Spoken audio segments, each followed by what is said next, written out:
We are joined by the Linfield Wildcats, fresh off a 12-2 win over Lewis and Clark in the NCAA Regionals winners bracket.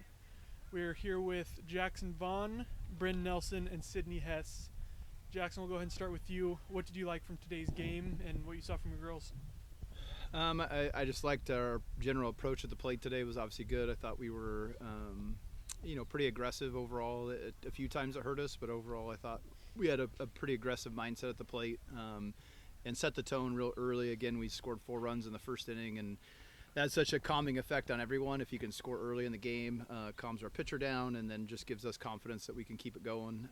So I thought that was big, just getting off to a good start again. And then again, we were able to hit the long ball with 3 home runs, and then also had some other just timely hits and stuff in between. And I thought just put constant pressure on them and obviously forced them into using 3 different pitchers.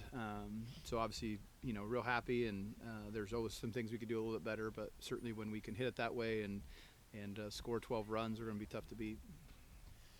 Cydney, 3 home runs today for the team. What do you think contributed to that? What was your guys' mindset going into the game to come out hot like that?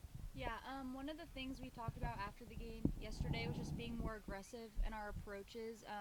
I know myself, I let a lot of good pitches go by yesterday, so that was the one thing I told myself, is that it's going to be the same outcome either way, so I might as well be aggressive when I go up to it.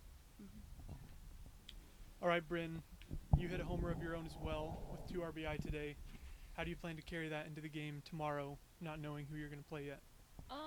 I think no matter who we end up facing is going to be a quality opponent. We have 3 really good teams here with some really pitchers with different styles that can really throw it well.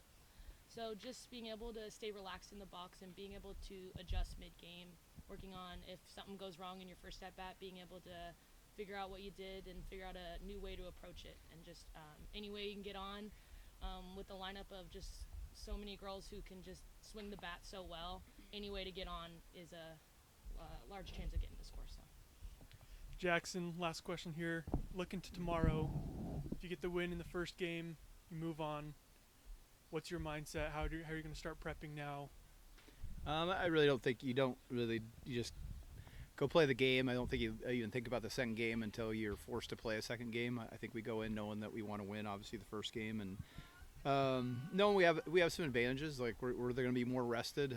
We've had 2 5-inning games. Our pitchers' pitch count has been able to stay pretty low, obviously, and we'll have some familiarity if it's Lewis and Clark, obviously, and then I think we at least got to play Johnson and Wales, so the team we probably are the least familiar with is Chapman if they make it through, and so there'd be some adjustment factor, certainly, I think, if we have to play them. But as Brynn said, we have a lot of respect for all the teams here, and obviously every day is different in softball. You got to show up and execute that day, so just having the girls, I think as Cydney said, come out and be confident and aggressive and do what we do on offense will be tough to beat if we can just go up and execute and be who we are. All right, thank you. Thanks.